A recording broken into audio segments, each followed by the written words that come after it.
Previously on Zombie Apocalypse, a Transmigrator's survival manual. Christopher finds himself in a zombie apocalypse game filled with zombies and mutated plants and animals, and in the process of surviving, he finds himself in possession of a super system that constantly warns him of the various dangers in this world, how to get resources, and the status of other humans. Under the black riot gear, a zombie riot cop stands eerily, his protective gear corroded by time.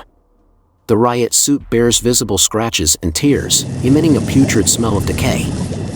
Christopher rushes towards the zombie like a gale, swiftly taking off its helmet. This was exactly as he expected. He inspects the steel helmet in his hands, which is exceptionally sturdy and clean. Christopher puts it on without hesitation.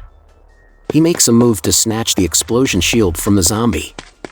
After a great deal of effort, he is successful. He finds a tear gas grenade on the zombie. Looking around, he realizes he's surrounded by ordinary zombies. Tens of meters away, another zombie riot cop gazes at him, seemingly holding a revolver in his hand. However, the countdown to the game has begun. 20, 19, 18. Time is of the essence, everything is in a flash. It was too risky to run over and snatch the gun. Christopher cautiously memorized the location of the zombie and the surrounding environment, then dashed towards the real estate agency without hesitation. He burst into the real estate agency, locked the glass door from the inside, quickly picked up a half-empty bottle of mineral water from the table and splashed it on the door, then covered the glass door with flyers from the table. Just as the last glass door is covered by the flyer, the countdown also timely reaches 0. All of a sudden, a wave of zombie roars rings out. A group of zombies pass aimlessly by the door of the real estate agency, oblivious to the human behind the door. Safe at last. Christopher takes a couple of steps back and collapses onto the sofa.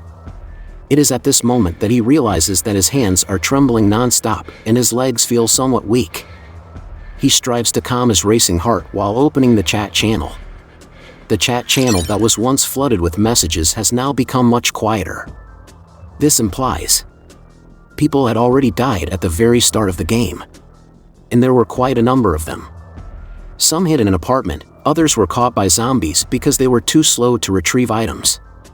While this world is a game, if you are caught by a zombie, you will die just like in reality. This terrifies people, and some even start to ask for help. The last one who spoke was a girl. She was hoping someone could lead her. However, in a world where everyone is struggling to survive, no one would respond. Christopher did not plan to speak in the channel at all. In this apocalypse where everyone is fighting for resources, the more he said, the more information he would expose. Christopher recovered quietly for a while, making sure that the zombies at the door wouldn't rush in. For now, this place was safe. This real estate agency shop was small, only 60 square meters. Christopher walked into the office and found a level 1 supply box the size of a suitcase. He opened the supply box. Inside was a fire axe, a primary level physique potion, and a bottle of 500 milliliters pure water.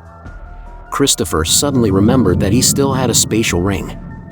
He immediately used it and stored the explosion shield, steel helmet, fire axe, tear gas, and the newly discovered pure water.